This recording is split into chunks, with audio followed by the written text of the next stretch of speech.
نای خدای گەورە و میرەبان بەڕێزان لە تەوەری ئەم جارەماندا باسی دوو سەرکردەی مێژووی دەکەین. ئەم سەرکردانە یەکیان ئەسکەندەری مەکەدۆنیە یۆنانی ئێستا، ئەوی دیکەیان جەنگیزخانی مەنگۆلیە. خاڵی جیاوازیان باز دەکەین لەگەڵ خاڵی هاوبەش و لەگەڵ خاڵی لاوازیان. یەکەم جار لە جیاوازیەکانەوە دەست پێ دەکەین. ئەسکەندەر خەڵکی مەکەدۆنیایە. مەکەدۆنیا لە کۆندا بە یۆنانیان ئەوت، بەڵام دوای هۆزەکان لەناو خۆیاندا بە ڕایۆژ و گفتوگۆ مەکەدۆنیان گۆڕیە یۆنانی ئێستا کە بە ئینگلیزی پێڵێن گریس. جەنگیزخان لە هۆزەکانی دەشتەکانی مەنگۆلیاوە هاتووە. ئەمە خاڵ یەکەم بوو. خاڵی دووەم مامۆستا و پەروەردە و کاریگەر.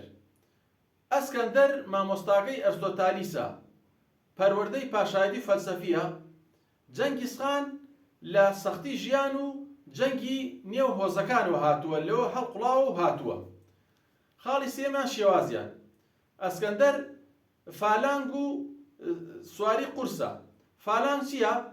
ئەوەیە کە کاتێ هێرشەکەن دەستەیەک لە پێش هۆزەکەوە دەرعەکانیان کە وەکو ساز وایە لێک نزیکەکەنەوە بۆی تیرهاوێژی بەرامبەری بدەن لە دەرعەکان بگەڕێتەوە زیانیان بۆی نەبێ ئەوانە هێرش بکەن و ئەو دەستەی لە دواوەیە ئەوانیش تیربارانی بەرامبەرەکانیان بکەن. ئەمە زیاتریش لە ناوچە شاخەکان سەرکەوتو نەبووە، بەڵکو زیاتر لە بیابانە سەرکەوتو بووە. بەڵام جەنگیزخان سواری خێرا و تیرهاوێژ بووە.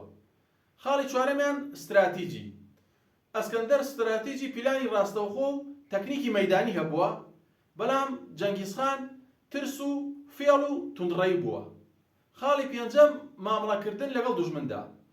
مامەڵەکردن لەگەڵ دوژمندا ئەسکەندەر هەندێک جار توندوتیش بووە و زۆر جاریش لێبوردە بووە، بەڵام جەنگیزخان بە هیچ شێوەیەک لێبوردە نەبووە، هەر توندوتیش بوو و کوشتار و وێرانی بە دوای خۆی داهێناوە.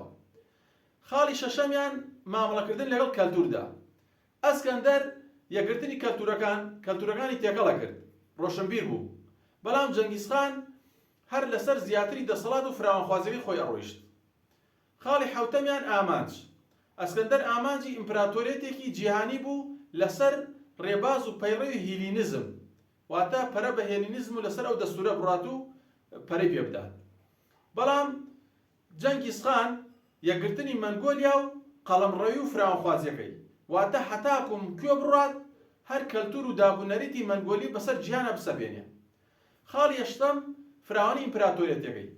ئیمپراتۆریەتەکەی ئەسکەندەر لە یۆنانەوە تاگو هەندستان بوو، هەندی وڵاتی ڕۆژهەڵاتی ناوڕاستی دەگردەوە لەگەڵ ئێران و مسریش. بەڵام جەنگیزخان ئیمپراتۆریەتەکەی لە مەنگۆلیاوە بۆ چین و رووسیا و ئاسیای ناوەڕاست و هەندێک لە وڵاتانی ڕۆژهەڵاتی ناوەڕاستی دەگردەوە ئەویش. خاڵی نۆیەم سەردەم و تەمەنەکەیان. ئەسکەندەر لە 300 و بۆ 350 زاین و پێش زاین لە پێش زاینە ژیاوە مردووە، بەڵام 32 ساڵیش ژیاوە. جەنگیزخان لە ساڵی 1160 بۆ 1200ەکان ژیاوە مردووە و 65 ساڵ ژیاوە، و ئەسکەندەر 1500 ساڵ پێش جەنگیزخان بووە. ئەمە خاڵی جیاوازیان بوو. پاشان 6 خاڵی هاوبەشیانیش هەیە.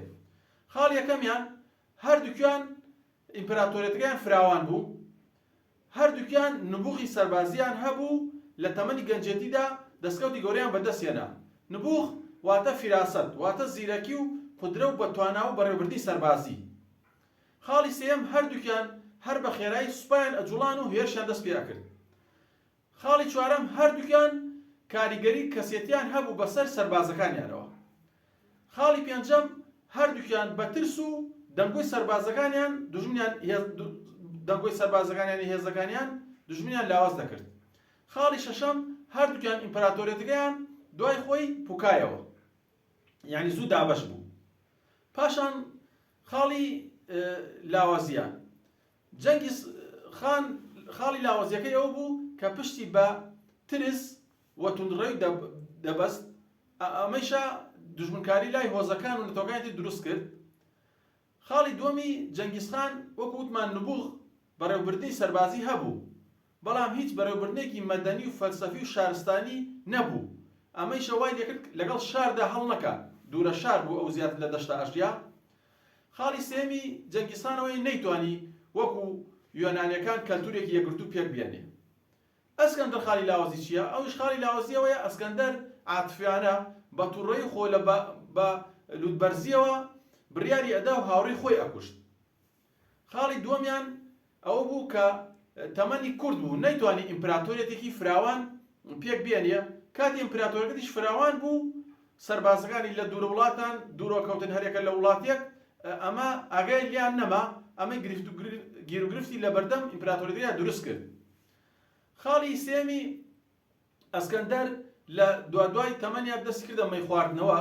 بەڕێزان نەک ئەسکەندەر زۆربەی سەرکردەکانی مێژوو لە جیهاندا دەستیان کردێتە ڕابواردن و مەی خواردنەوە و ئافرەتی ڕاقیسە و بەو دەورانە بوون ئەمانیشە بۆ یەک هۆکاری سەرەکی بۆ ناوبردنی ئیمپراتۆریەتەکەیان. پاشان ئێمە جیاوازی نێوان ئەسکەندەر و جەنگیزخان بوو. وەگەر جیاوازیەکەمان لە نێوان ئەسکەندەر و تەیمورلەنگ شابکردایە تەیمورلەنگ لەگەڵ جەنگیزخانە جیاوازیەکی ئەوتۆی نەبوو. چۆن تەیمورلەنگ و جەنگیزخان هەردووکیان توندڕە و کوشتار و وێرانکاری بە دوای خۆیانە ئەهێنا، بەڵام تەیمورلەنگ زۆر وێرانکارتر بوو لە جەنگیزخان. خاڵی دووەمی ئەوەیە کە ئەسکەندەر جەنگیزخان مەنگۆلیە بەڵام تەیمورلەنگ تورکی مەنگۆلیە. بۆچی ئەڵێن تورکی مەنگۆلی؟ چونکە کاتێکە جەنگیزخان ئەم وڵاتانی ڕۆژهەڵاتی کردەوە هەندێک لە هۆزەکانی مەنگۆلیا چوونە ناو تورکیاوە و پێچەوانەوە هەندێک لە تورکەکانی هاتنە ناو مەنگۆلیاوە هۆزەکان ئەمە بۆ عەشرەتەکان تریش عەرەب و فارس و ئەوانیش ڕاستە. ئەوترێت تورک پێکهاتە یان دروستکەری ئەڵمانیا و مەنگۆلە. ناوانییە چۆن مەنگۆلیا تایبەتمەندی خۆی و سربەخۆ و زمانی خۆیە تورکی زمان خۆی هەبووە.